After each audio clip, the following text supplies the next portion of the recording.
And we're live. The Chronic Lifestyle is back. We got the man himself, Phil Daru, in the building. I'm so excited to have him and hear his philosophies and methodologies and how he came to create Daru Strong and hear everything about what he's doing right now and how he came to be. But first, how you doing, son? I'm good, man. I'm good. You caught me on a day where I have to hustle around and get my kids in order because my wife is actually on a 10-day hiatus. She's on Whoa. vacation. And if anybody knows me and knows my schedule, knows it's very hectic. So Yeah. now we just added on to that with all the kids and doing the daddy job and the mommy job at this particular time. So rushed over so I could get on here with you, and I'm glad I did so. Man, thank you so much for taking the time out of your hectic schedule, especially with what's going on now, to talk to me and, share your knowledge with my audience. I really, really appreciate it, for real. All good, brother. I love doing this, so it's no problem though. Awesome. Awesome. So before we jump in and get to know a little bit more about you, please relay any social media programs or products you want to promote. Go for it. Yeah, sure. So as far as coaches go, if you are a coach looking to get involved with my own system, I do run a mentorship program. It's a 3-month program, but you'll have access to everything inside that portal for however long you want. Um, it is running now systematically throughout the entire year. So there is no time frame. You can get on whenever you need to and whenever you feel like you have to. And then, so you can go to my website, darustrong.com, and check that out. Also have a new boxing program out, 8 weeks of a program. It's called Heavy Hitter. And basically it's a peaking program. So we go over weekly undulation. And then after the 4 weeks, we kind of basically moving into more of the power speed development there.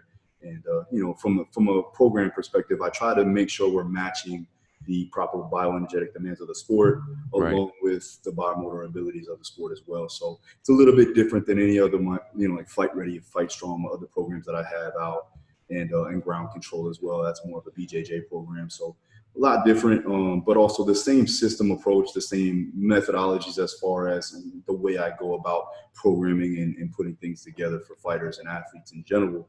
And then after that, I also have some seminars coming up with Fight Science Institute. That's actually going to be in Fort Lauderdale at Nova Southeastern University. That'll be at the end of July. So if you guys want to come out to that, just hit me up on DM on Instagram, and I can give you more information about that. Awesome. Ton of great stuff going on, man. You got a lot of stuff going on. It's really, really cool to hear about.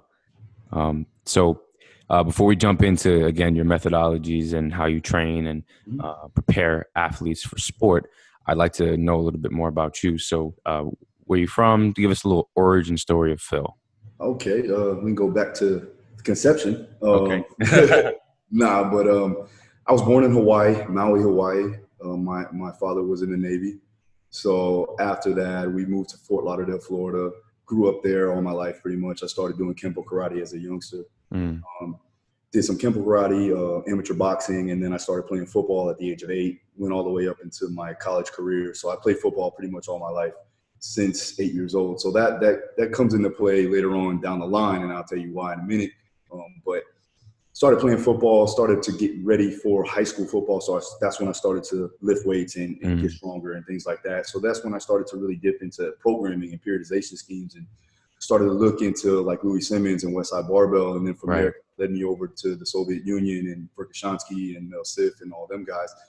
And so I started, reading up on those, and it was a dense read at 14 years old, trying to read super training. That's a pretty hectic topic right there. I had to read it probably about 8 times to get it right. But, with that being said, I just kind of immersed myself into trying to get bigger, stronger, faster. I ended up having to work the programming for my high school football team. So that kind of led me into being a coach just right there. Right. When I got into college, I just started to pick, the brain of my strength conditioning coach there at Alabama State University. And after that, after my college career was over, primarily, and it got cut short primarily because my parents my dad got in a bad car accident. He couldn't work anymore. And my mom developed lupus, which is an autoimmune disease. Wow. And they actually moved from Fort Lauderdale up to Port St. Lucie. And this is how it all gets tied in. And when I left, I actually left my scholarship on the table to come back and help them because NCAA wouldn't allow us to get jobs. So there was no money coming in, so I decided Wow. to leave there and actually kind of end my dreams of becoming an NFL football player. But to be honest with you, I'm 5'8" and 210 pounds. I probably wouldn't have made it too far, but as far as my athleticism and my speed and power, I would have made it as far as I could. But there was a series of injuries that were going on as I played, so I knew that my time was running out as far as from a physical perspective, Mm-hmm. just my body being beat up. So got out of there, moved to Port St. Lucie, and I needed to do something. I needed to compete. So I ended up looking around for boxing gyms because I was boxing on the off season. And lo and behold, Dean Thomas, who was an American Top Team fighter, he was one of the first UFC fighters coming out of American Top Team. Wow. Ended up having a satellite gym in Port St. Lucie. It was American Top Team PSL. So since I knew about American Top Team being down south where Coconut Creek is, and that's where pretty much I grew up in Broward County, I decided to go check it out. And he was there when I went to go check it out. He was opening the door actually, and I was like, Dean, and I knew him a little bit from back when I was in high school. But he's like, yeah, man, come in, try out a class, do that. So ended up doing the classes and training for about 6 months. I turned pro after a year. I was 20 years old when I turned pro. And from there, as I was training, doing my own thing as a pro, I was also helping my teammates out. So I was putting together these methodologies that I had learned from the old Soviet Union, Westside Barbell, and things I picked up along the way with Joe DeFranco and a lot of my mentors. And so I started to implement these things. And, I seen that it was working, but obviously, and Cal Dietz says it best, I had to crack a few eggs to make an omelet. So there's some times that, there was things that I did that I think that obviously wasn't conducive for the time being. And at that point in time, I didn't know any better. I just was really trying to get my teammates and myself better. But I found out through trial and error that some things worked and some things didn't. So, we flash forward and to about 22 years old is when I opened up my own facility. Wow. And then I was doing boot camps and I was running classes. I finished my undergrad. And I was also a pro fighter. So there was a lot of things going on there. That's when I could say that, when you're trying to do multiple different things at a high level and you really don't have help, which now I'm blessed to have help. But before I didn't, and I was trying to do it all on my own and ended up dropping 3 straight professional fights because I didn't have time to train.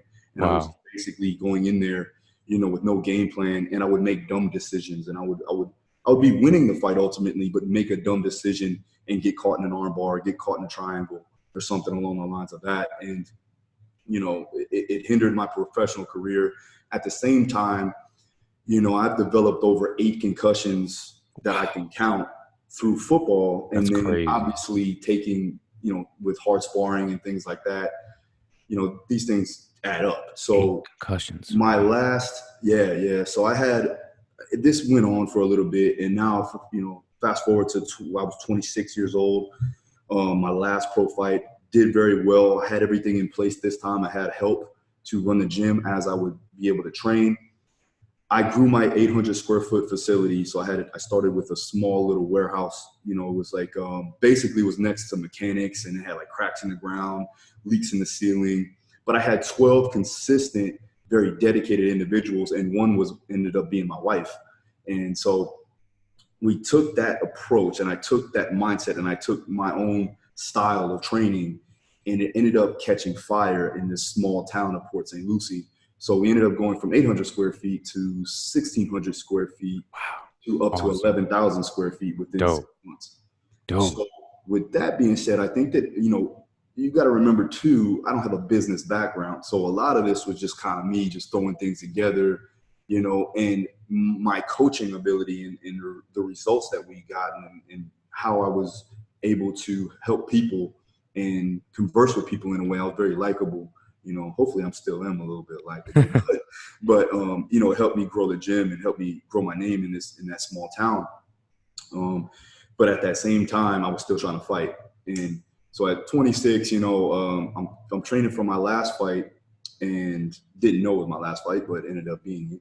And I was just light technical sparring. I got me and my training partner were just throwing, different combinations together, and he threw up like this spinning back kick, and I kind of just played it off. I slipped it a little bit and it came down on the back of my head. And he didn't even throw it hard. It was just hit me on the right spot and, rocked me a little bit. But this was a little bit different because I never really recovered from it. You get rocked, you clear your head a little bit and you may have a small concussion. But this kind of lingered on for a good couple of days where I had headaches and I knew I had a concussion, but it was just different. It was a lot more severe. Yeah. So I had to cancel the fight. And then I went to a neurologist and he basically did some tests, ran a CTE, put some electrodes on my head and basically found little beta amyloid plaques that are sitting inside your neurons that in time that can end up being very detrimental. And he basically told me after all said and done, if I don't stop getting head trauma, then I'm going to have Alzheimer's by the time I'm 50. Now, at the same time, I'm still trying to go back to school and get my PhD. Now, the reason why I stopped that too is because I had a hard time actually maintaining focus, and retaining information. Like before, when I was younger, it was easy. I you say something, I knew it, I remembered it, easy. But this one was a little bit different, and this was right after I had that concussion. So lingering, effects that ended up happening. So, whatever. So I had a decision to make, and I called Dean. And I asked him, what does he think? And this took about 2 to 3 weeks because, this is what I've been working towards since I was 19, 20 years old, is to make it to the highest level. Right. I've been training this 3 times a day for 7 to 8 days, 7 days, in 8 to 12 training sessions a week. You know what I'm saying? So it's a lot. Yeah. It's a lot, and then, so, I mean, whatever, at the end of the day, I had to stop because, family is important. My business was thriving, so that was good, and so I had other things that I could do.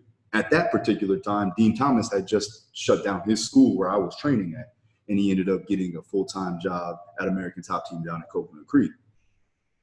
So with that being said, I also opened up a second gym. So I had one gym in Port St. Lucie, and then I had a small studio gym in Stuart, Florida, which is about 30 minutes from Port St. Lucie, where I live. So it was a lot easier for me to just go down there and train some personal training and just do my own thing. And so I said, man, I actually ended up selling my big gym, and then I had time on my hands. So I called him up. I said, you want to go get some coffee? And I know that that's how I can get him because the dude loves coffee just like me as I'm sitting here drinking my own coffee. Yeah. And I asked him, man, I was like, you have anybody that you want me to work with or have anybody that, that you think would be good for me to work with? And he goes, you may be in luck because the old strength conditioning coach is actually leaving. Now, just so happened it was a good timing because he was leaving in 2 weeks. So he's like, can you get your resume together? I got it together that day, ran down there, and mind you, I live 90 minutes away from Coconut Creek. So I travel pretty much every other day down to Coconut Creek where ATT is, and went down there. The first day I trained Dustin Poirier, King Mo Lawal, Hector Lombard, Tisha Torres, and Dia Davis, which is Howard Davis Jr.'s son. And, they liked it. I was a little bit different than the other strength coach because I was a little bit more out there. I was, obviously I'm lively. I have a more of an outspoken voice, in a way. Yeah. And so they weren't really used to that. This guy is more, and the guy before, Brian, who's a good coach, but definitely was the quieter type as a coach, had a track background. But I knew these guys because I trained with them. They just didn't know me as a coach at this particular time. So, at that point, I ended up going down there for a couple months, and, they seen that, 1, I was a fighter, 2, I had the credentials, and 3, I actually knew how to implement programming that fits the specific needs of the fighter, And then obviously the coaches all knew who I was because I did go down there and train at least once or twice a week, when I was fighting myself. So that ended up being a good deal, And fast forward about 4 years later, actually I should say 3.5 years later, and we're here now. So that's pretty much the nutshell. I mean, there's a lot more in detail, but for the sake of the podcast, we'll make sure we wrap that up from there. Wow. That was incredible. So I want to circle back and talk a bit more about the concussions. So before I get into that, actually, damn, just like the amount of things you've done, it was so nonchalant. It was kind of cool. You're like, oh yeah, opened up my own spot when I was 22, and then doubled the size of it when I was, whatever. It was whatever. It's just cool to hear that, man.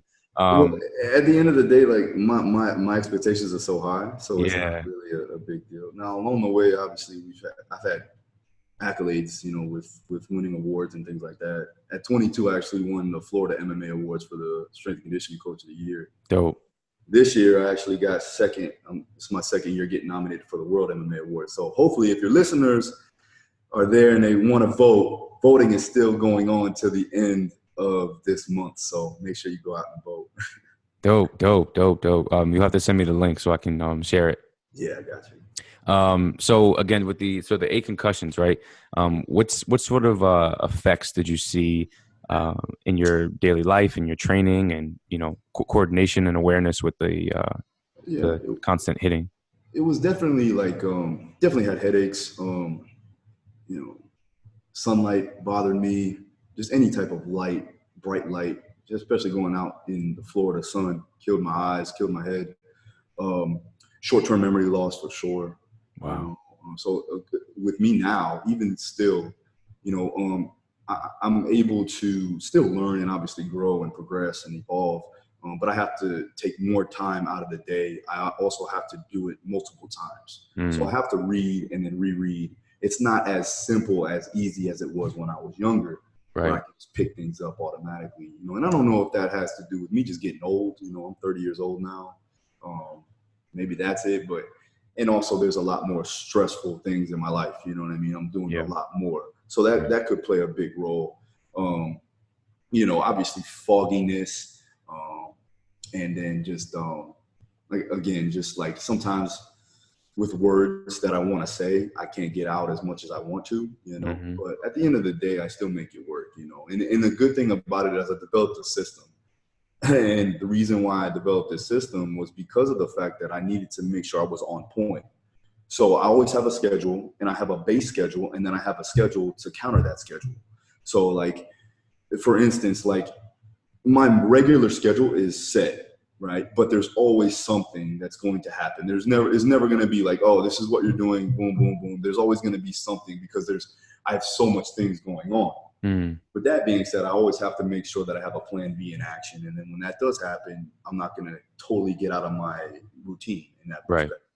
And it doesn't ruin my day or ruin my week or whatever the case. Same thing goes for when I'm training these athletes. It's funny how my daily life goes right into how I program and how I periodize and how I actually train my fighters and athletes. It's the same way I carry myself in daily living. So, Yeah, it all connects. mhm. So switching gears again back to going into your training and your methodologies, um, how did FRC change how you coach and train your athletes and periodize and assess and all those great things and prepare them for their competitions? Yeah, so what I was finding was that, like, yeah, we could get them stronger, and then we can get them faster, we can get them more conditioned and things like that. But they were coming in, and I work with the most elite fighters in the world. Hell yeah, you do. So at the end of the day, like, I was seeing more dysfunction due to the stress that has been put upon them and the over amount of just wear and tear on their body. Yeah. So with that being said, I needed to find a system, right, or a principle-based system that was going to help me integrate in better overall movement quality that I can enhance the athlete's ability to perform, but also give them longevity, because that's the main thing, especially getting into the later years of the sport. And I do believe in the sport of MMA, it does take at least 8 to 10 years to truly hit your prime. If you look at any of the good, like, great fighters that are actually hitting their prime, they've been in the sport for a long time. And you may not even noticed it yet, but Mm, they've been in the sport. They may not have been in the UFC, but they've been training and competing for a long time. So accumulation of breakdown of the body does start to happen. So with that, I contacted Spina, Andrea Spina, who is the creator of FRC. Just so happened that we had a mutual friend, and then I started talking to him. I went and I seen that they had an FRC seminar in Tampa, Florida. So I was like, perfect. I'll go out there. we get certified, and lo and behold, all of the stuff that they do is almost predicated a lot towards combat sports, because the movement sequences, especially with the base positions, it's all combat orientated. Absolutely. 90, combat, it's all orientated in the same realm. So with that being said, I was like, this is a perfect system that I can correlate in, and it's not going to take the time away. It's actually going to enhance our qualities as an athlete. And that's the main thing, is that when you look at mobility from its entirety, you're just increasing the quality of the athlete so that it can transfer over into the sport. Absolutely. So it's not about just like, okay, we're just going to train this. No, this is the basic. This is the baseline of what you need to have, because your joints, your tissues need to be able to have the capacity to withstand load. You need to gain the prerequisites to get underneath load and produce force and reproduce force. And that's just the way, you're going to, one, keep the fighter healthy, and then also you're going to also enhance the performance. Right, right. Absolutely. 100%. And speaking of those dysfunctions, and, creating those prerequisites and preparing your athlete to handle load and stress and continual beatdowns, because their job is literally to hit people and get hit. How are you preparing them after you see just those dysfunctions? And what are those common dysfunctions that you see in most of the athletes that come to you? I mean, most of them are pretty similar to all other athletes. You got kyphotic posture, anterior pelvic tilt. There's a lot of contusions that go on, so it ends up causing compensation patterns. There's a lot of breaks. There's a lot of there's just a ton of tissue damage in general. So it does end up causing some compensation there. So with that being said, I look to assess them through FRA and also a form of FMS that I utilize that's kind of based towards fight sport specifics.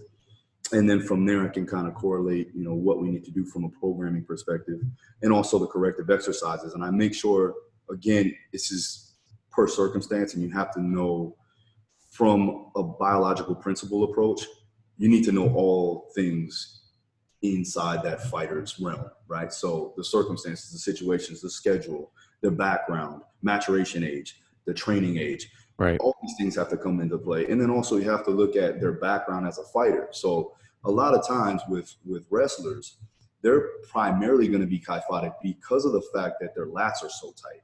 Whereas opposed to a Muay Thai fighter or even a boxer, where the anterior delts are actually pulled through and pec minors a little bit tighter. So that causes more of that kyphotic posture. So there's different types of tightness that ends up happening due to the sport. Now, does controlled articular rotations help with that? Yes, it helps to understand where they're tight and where they have no full-on control in those end ranges. So then I find those end ranges, and then we work them through isometrics, pails and rails, things like that. Right, right. And, a lot of people, especially on Instagram and social media, say like, good posture, bad posture, etc. But obviously it's all context, right? So how do you apply the FRC principles based upon the context of the positions that the athletes need to be in? So, a wrestler versus a boxer versus a straight MMA fighter who's kind of combining all these dynamic positions. And how do you plan out that preparation? Well, first of all, we have to work from a general approach, right? At the end of the day, my job is to get them generally fit and then work into specifics utilizing, the law of specificity, but only towards a general approach. What that means is I have to pick general specifics. So the exercises need to have high transferability. But then again, before we get into camp, we need to make sure we build a general base of physical preparedness. So with that, if you're a GPP, if you're off camp, right, and that's usually about 9 weeks out and up. When you get to about 8 weeks out and under, that's when we start to really hit camp, and that's when specificity starts to become more relevant. But when you're talking about FRC and overall mobility, that's when you're going to work from a general approach. That's when we're going to get everything kind of moving efficiently, not to take away from their specific skill set or the biomotor abilities of what they do, right, from the specifics of how they train, but just to make sure that they're not getting injured with the training that they do. Right. Now, once we get into the camp, now you can separate that day, and even sometimes I'll do this because I have limited time with the fighters. I only have 2 days a week with them. So with that being said, I need to maximize my time efficiency. Absolutely. So in between their working sets, I may do a corrective. I may do some controlled articular rotations. I may do weighted controlled articular rotations of that particular joint capsule that's being worked on so that we can enhance the quality, then go into loading that particular joint so that they can produce more high quality force. So if you're talking in that perspective, it's still specified towards the movement pattern. The movement pattern is specified or transferred over or correlates over to the sport. So it's a ladder effect. Right. You know? Absolutely. Absolutely. So it all kind of, plays into one another and weaves with one another. It's not like this is this and this is that. This is that. It all plays together. It's all intertwined, and if you look at it, and if you really coach athletes, you know that there is no one set system that can be structured for everyone. And you can definitely have a general approach, but you need to make sure that you have subjective measures per time of the individual and what they're going through at that particular day. Right, right. And when you're measuring the impact of your coaching and your mobility training and, creating that baseline for specification of sport, how do you measure that, and how do you see the transferability to the actual competition when your athletes are fighting or sparring or whatever they're doing? Yeah, the thing is, this sport is super new, and there's ways that we're trying to improve on actual assessments that have the highest transferability, that actually show that what we're doing as physical preparation coaches are actually helping the fighter in their fight itself. At the end of the day, what matters most is if they win the fight, and at the end of the day, we want to make sure that they're physically capable of getting through their skills training as optimal as possible. So I like to get feedback from other coaches and from the fighters and from the fighters' sparring partners. So if they feel stronger in certain situations, they feel more conditioned in certain ways, then we can go off of heart rate variability. We can go off heart rate monitoring. We can do those baseline assessments like I utilize with VO2 max and lactate threshold.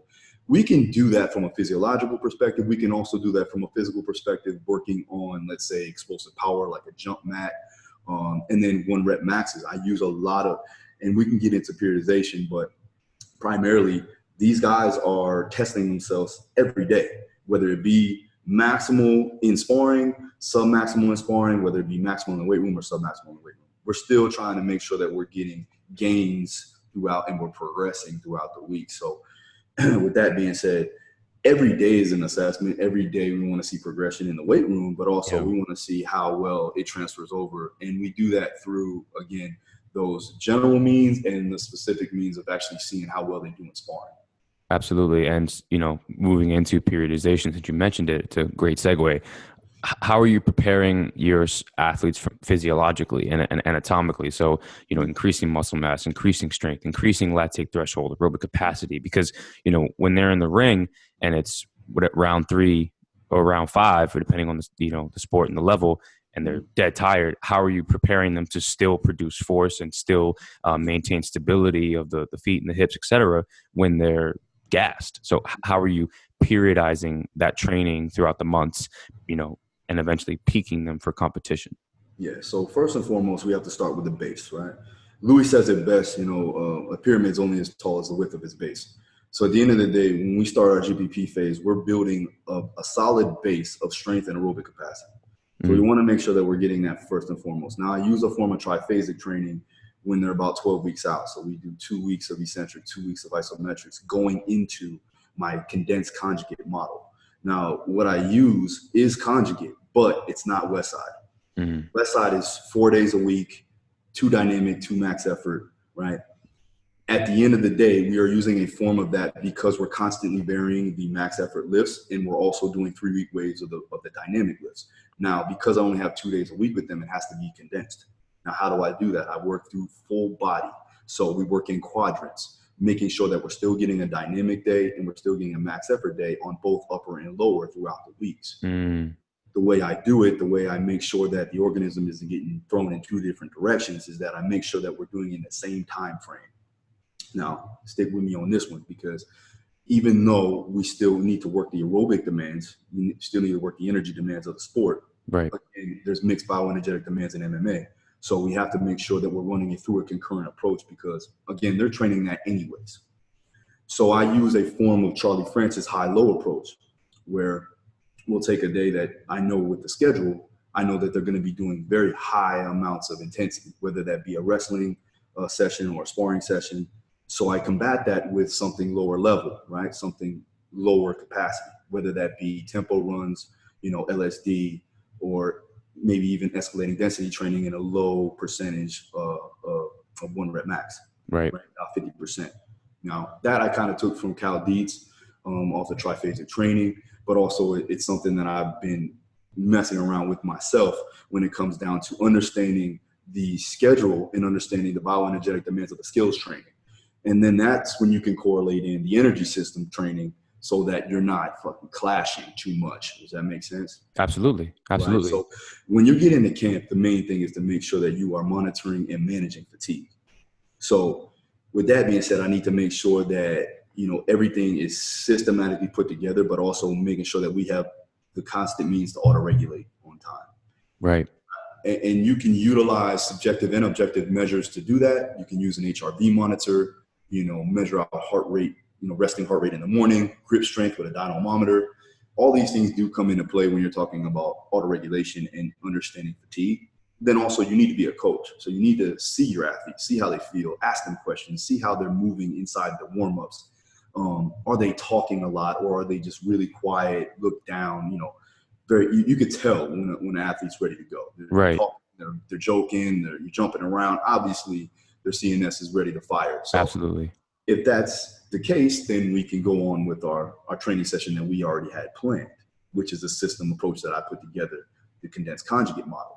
Now, if that's not the case, if they are tired, if they're coming in dragging and then their coordination's a little off, and then you have them do a grip test and it's off, well, then we got to down regulate, right? We need to make sure that we are still getting what we need from a stimulus adaptation standpoint, but we're not overdoing it.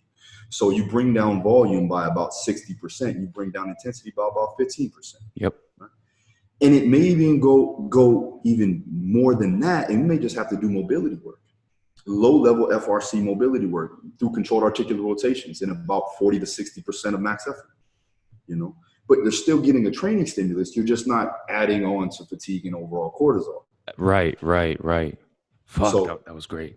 That was so good, man. Like the level of specificity and detail in that is incredible.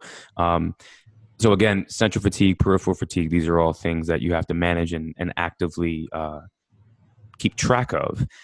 So as you said, with when an athlete comes in and they're clearly lethargic, they're clearly tired, low energy, how are you specifically changing the stimulus from a mobility perspective? So you talked about decreasing the max effort, but let's say you're trying to train end range, that can be a very demanding position, right? So how do you manage things like that, still increasing the resilience of the joints at end range without taxing the CNS to that degree?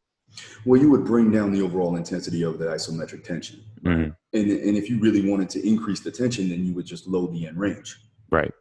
So if that's the case, then we can get them in a base position. Let's say just for instance, 90-90, right? And I do find this to be the best base position just because of the fact that you do have dysfunction, or I should say asymmetries from left to right hip. Yeah. Because of the fact that it's just a one-sided, sport. I still, to this day, my left hamstring is bigger than my right hamstring because I'm a southpaw. So an internal, external rotation is obviously going to be different. One's going to be more internally rotated, externally rotated. So from that, I make sure that we just work through iso movement prep, right? Going through 90-90 to bear sit, and then maybe working into something like butterfly and then into combat stance and things like that. So we just flow. It's just movement flow. If I do want to really enhance it, if we're ever talking about true pails and rails, I won't go up to 100% effort. I will go probably ramp up to about 60% effort, right, and then drop them back down off a rails contraction. So you're still working it. Again, you're just working it in lower ranges. And instead of doing 3 sets, we're probably only going to do 1 to 2 sets. Right. And still work the mobility if that's not the case. And then there's other forms of mobility, not just FRC work, but just working through ranges of motion. They can also do neural grooving, we're, doing the eccentric neural grooving, Right. low loads, right? Or we just work restoration through different joint angles, right? So you can do a large amount of volume, but very, very lightweight bands, ankle weights, things like that. I'll even sometimes at the end of the day, just to get the joints, primed and ready to go and maintaining a level of functionality, is I'll keep them working through that range. So I'll have them lie prone and doing hamstring curls with 5-10 pound ankle weights, and they may do 25 rep sets, for 5 to 6 sets. Right. You're getting some volume, but you're not overtaxing the central nervous system, obviously. Right. And again, they're getting blood flow, so that's obviously going to increase the recovery rate. Right. And speaking of recovery rates, obviously balancing the SNS, sympathetic nervous system, and parasympathetic is a big component for recovery. So how are you actively getting your athletes into that parasympathetic mode, post-training, pre-training, probably not pre-training, but post-training more? Well, definitely outside of camp, I want their body to actually have to adapt to the stresses. So we don't do ice baths, and that's all obviously been shown through literature that actually decreases hypertrophy and strength adaptations. But we don't want to do that outside of camp. Now, inside of camp, definitely have them hit the ice bath at least once or twice a week, because we do want that outside source to help with fatigue management and overall inflammation.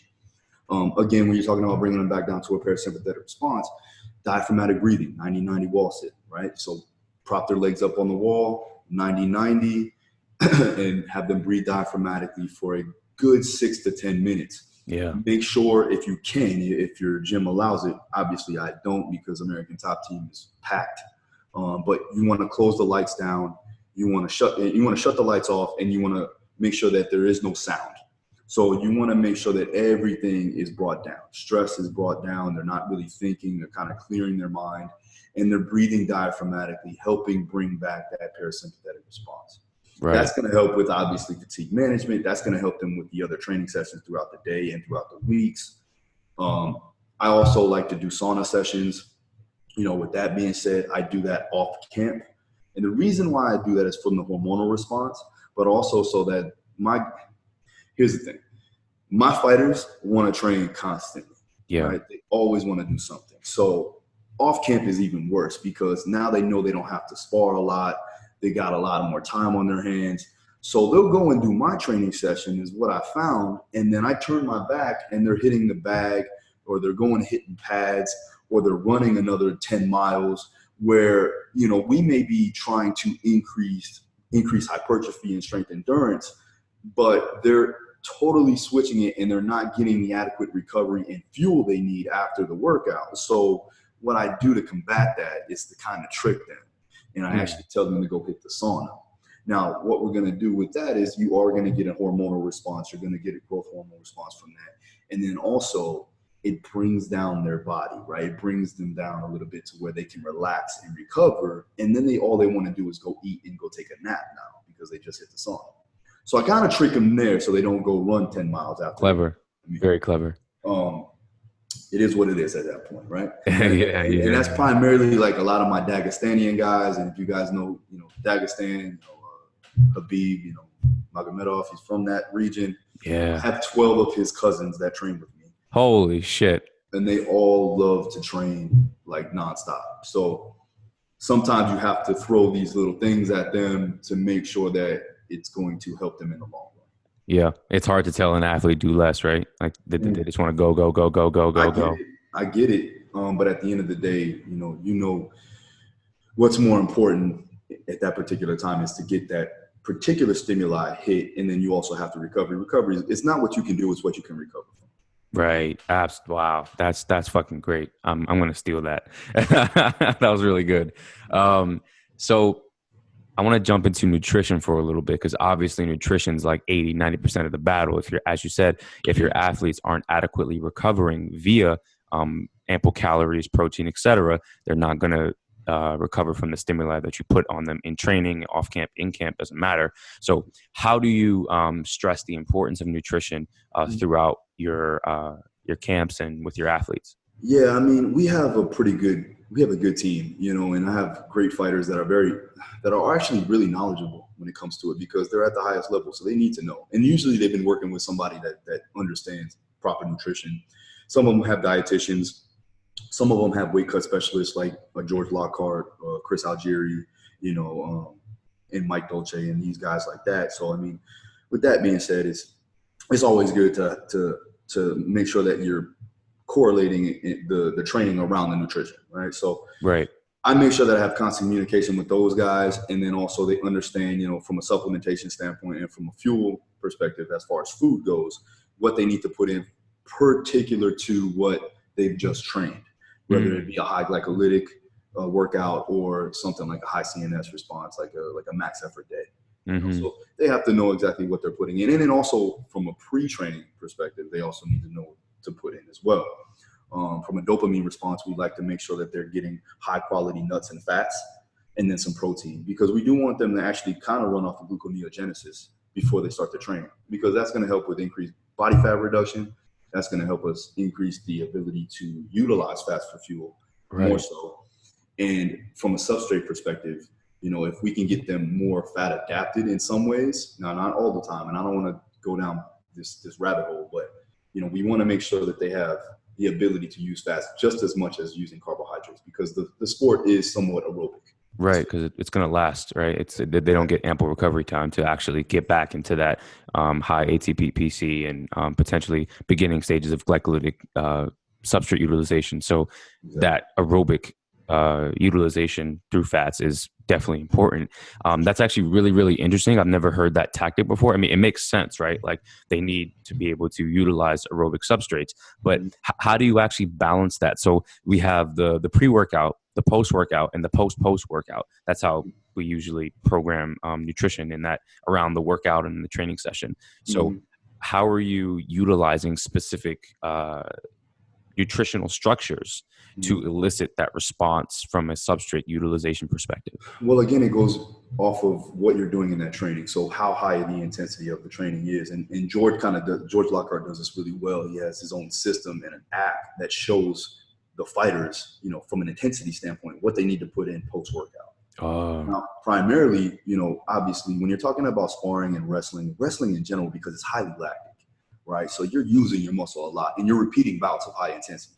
Yeah. And it's for a long duration. Like wrestling practice can last 90 minutes. Right. We can 2 hours, somewhere around there. So, I mean, you're looking at high glycolytic response. You're looking at, you know, you have to make sure that you're, you know, increasing that insulin response and also replenishing, I should say, that glycogen.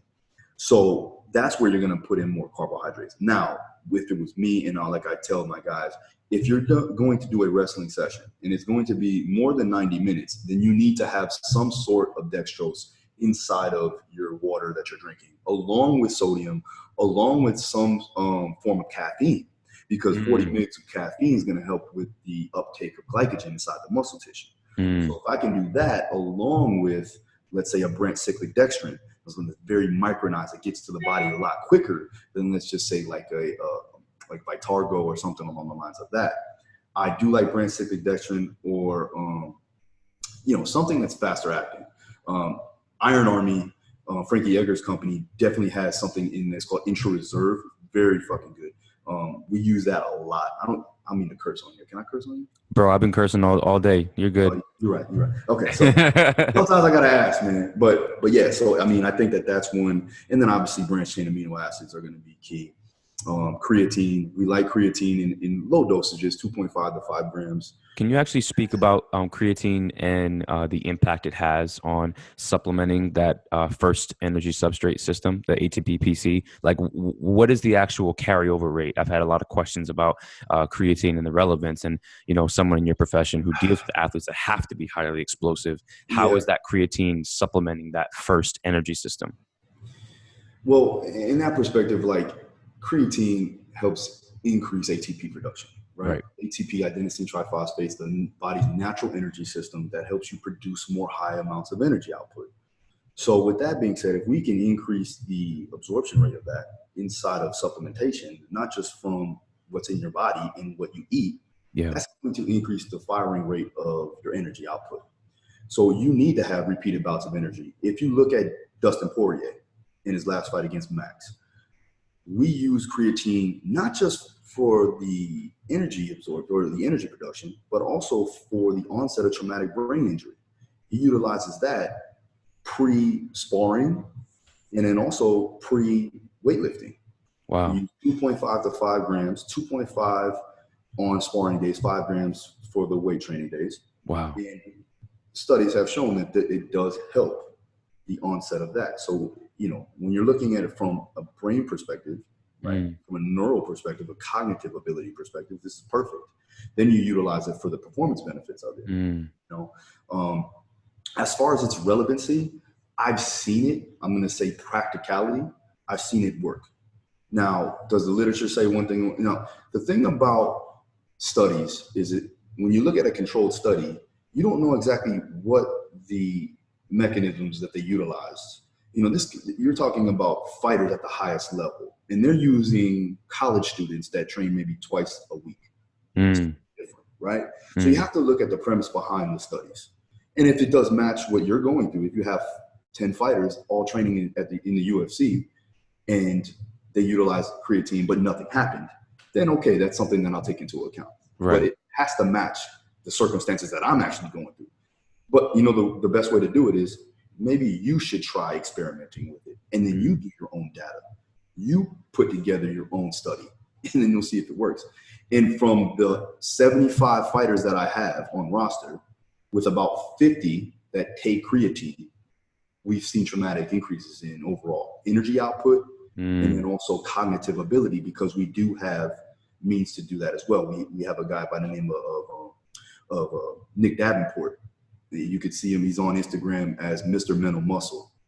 We use a cognitive conditioning protocol. So he actually is doing, memorization, depth perception. He's doing proprioception work. He's also doing hand-eye coordination.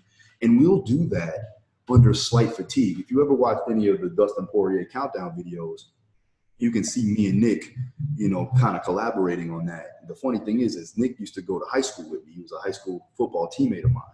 And now he's doing things in the cognitive world that I'm doing conditioning. The great thing about that, again, like I said, is that we're utilizing that creatine to help with cognitive ability. Again, after traumatic brain injury, or let's say you get rocked in a sparring match, well, then we'll go ahead and we might dose 5 to 10 grams of creatine a day to help with the onset of that problem. Wow. That's an application I've never heard of before, and that's so dope that it's helping your athletes with that cognitive ability. So you talked about studies, and I know we're almost out of time here, so I'll be respectful of your time. What about like a meta-analysis of like a bunch of studies? Like how does, like, because obviously one study can be biased with specific variables that are controlled for and some that are not, but how does like a meta-analysis, which is what most people like to use as actual proof for the viability and practicality of a certain conclusion or result, how does that compare when it comes to how you apply certain supplements and techniques and applications in research? I mean, the validity of a meta-analysis is obviously going to be more important. So, like, if that's the case, then if I see multiple studies come out that prove a certain aspect of training or supplementation line that improves, like beta-alanine, that's been tried and proven, right? We utilize beta-alanine pre-workout because we know that it's going to enhance the capabilities from a conditioning standpoint and from a muscle contraction standpoint. Right. Same thing with blood flow restriction. There's plenty of studies out there that show blood flow restriction does increase hypertrophy through loads. So I utilize blood flow restriction on off camp because, let's face it, I need to make sure that my guys are getting, or even in camp when they can't, hit the weights hard, or they can't do any sparring sessions because they get injured or something. And is the stimulus the same? As far as compared to a BFR session with a regular session? Yeah, because you're still activating those high threshold motor units because of slight fatigue, because it bypasses slow twitch, goes into fast twitch because you fatigue the muscle faster. Right. So even though it's at lower intensity. Wow. Wrap your head around it, right? Yeah. So if I go ahead and I'm doing 30-40% of my one rep max, and I'm doing 20-30 reps with that, I'm going to get the same effect if I was doing 75-80%. but I'm not going to get as much muscle damage. Right. Obviously you'll have, a metabolic response from that. You're going to have hormonal benefits from that. But again, you're going to get a hypertrophic response that also makes you able to still train again and again and again that week. Right.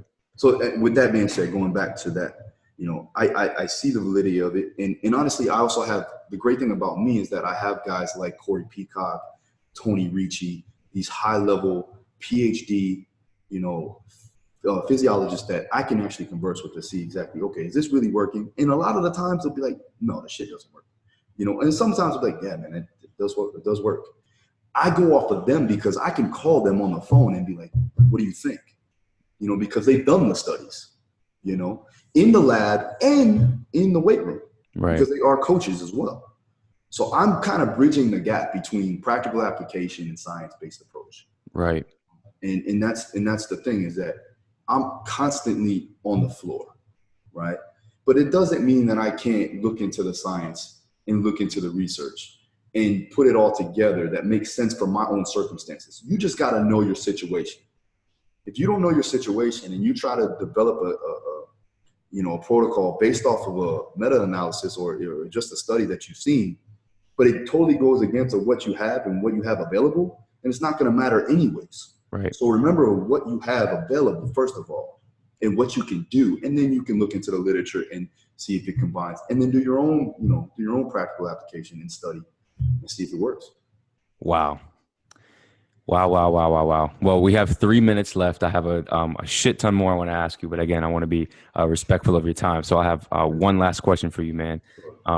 What's the funniest DM you've ever received? Man, there's a lot. There is a lot. I mean, like, give me more context on it. Like, what? Okay, so I mean, you obviously train a lot of high profile athletes. I'm sure you're getting some wild questions about that. You probably get some questionable. Say again. Some weird ones, yeah. Yeah. So go ahead and fire off a couple weird ones. And this is not even, and some on DM, some on my YouTube channel. People ask me who I think would win between me and Dustin in a fight. Like, come on, that's the champ. Yeah. Certain things like, oh, do you think Joanna and Jacek's hot? Like, just fucking, like, come on, man. Just weird stuff like that. And then also, like, as far as like just basic questions, what do you think of CrossFit? I get that a fucking ton. I don't know why. Like, CrossFit, man, I don't know, man. Like, it's good if you like it, man. You know what I mean? Yeah, right. I think that question's been beat to death. You know what I mean? It's like, come on now. Do I have to answer this question? But yeah, there's some of those. And then there's some like really like, there's some questions where I just delete, I don't even answer. Don't even give it time of day. Awesome. Well, dude, thank you so much for your time, and thank you so much for all the knowledge, man. I've learned so much personally just from talking to you for this hour. So thank you again, and I look forward to dropping this one for the audience, man. They're gonna fucking love this shit. So before we head out of here, please give us one more rundown of all your social media, products, coaching, everything. Hold on, go.